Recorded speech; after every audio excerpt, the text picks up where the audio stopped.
Hi everyone, welcome to another Nature Walks video. I'm back in the woodland. I'm in a bit of a different section that you may have not seen. This is where I am. I'm in this lovely woodland ride section. So it's again ash trees, but what's slightly different about it is that they've cut in a really large glade, so taking out quite a few of the ash trees that were growing here, partly to help with ash dieback, which is in this wood, but also to create this lovely glade where the light comes right down and allows all of this scrub and the wildflowers to grow up. So it's a rather beautiful section. The reason I like coming to this bit is because this patch has been very good to me for hoverflies before, and so I tend to have a bit of a look around here to see if there's anything resting on the leaves, which is what I've done today, but I haven't spotted a hoverfly. I've spotted something potentially a bit more exciting, so I'm going to have to use my binoculars because it's sitting slightly far away, and now I've got to find it. I think it's just there, it is. Perfect. Can you see that? Just sat on the end of that perch. So this is a broad-bodied dragonfly. It's a female, so I've got very shaky hands today.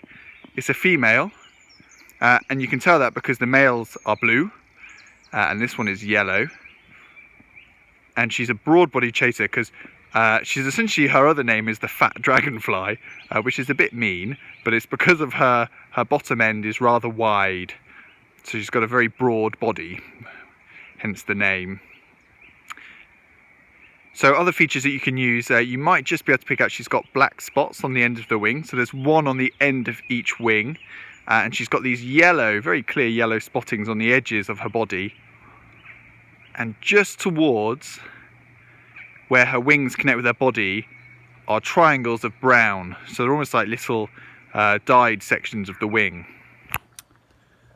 So just so you know where she is, she's just sat on the end of those dead stems, just sat in the bramble. I'll see if I can pull it in a little bit and you can see she's just there, just sort of sat on the end.